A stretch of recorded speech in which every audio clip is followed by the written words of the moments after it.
ज्या बापाला मुलगी आहे ना त्याच्या डोळ्यातलं पाणी गालावर येईल. ऐकूनच जा गड्या, उगा जगद्गुरु तुकोबारायांनी वर्णन नाही केलं माझा बाप नेमका कसा आहे. बापासारखं प्रेम कोणी करत नाही.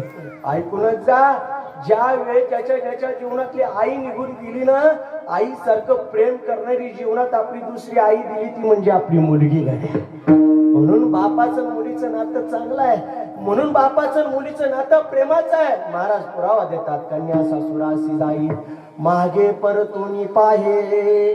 उगच नाही वर्णन केलं लेकीचं, उगच वर्णन केलं नाही बापाचं. कारण बापाचं मुलीचं नातंच वेगळं आहे. किती नातं वेगळं आहे, किती नातं वेगळं आहे.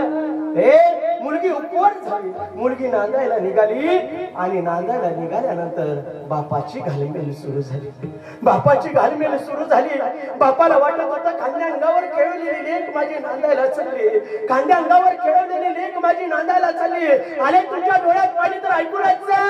अरे हाताचा पाळणा केला होता लेकीसाठी, रात दिवस लेकीसाठी मी झटत राहिलो, पण माझी लेक आता नांदायला चालली. आणि बापाच्या न कळत डोळ्यातलं पाणी गालावर आलं.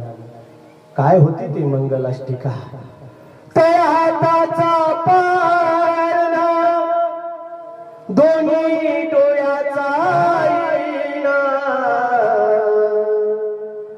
डबीतील कस्तुरी जशी वाजवली मैना, लाडाची लेक बाई हरवून सजली. आज माहेर सोडून कशी चालली सासरी, लाडाची लेक बाई.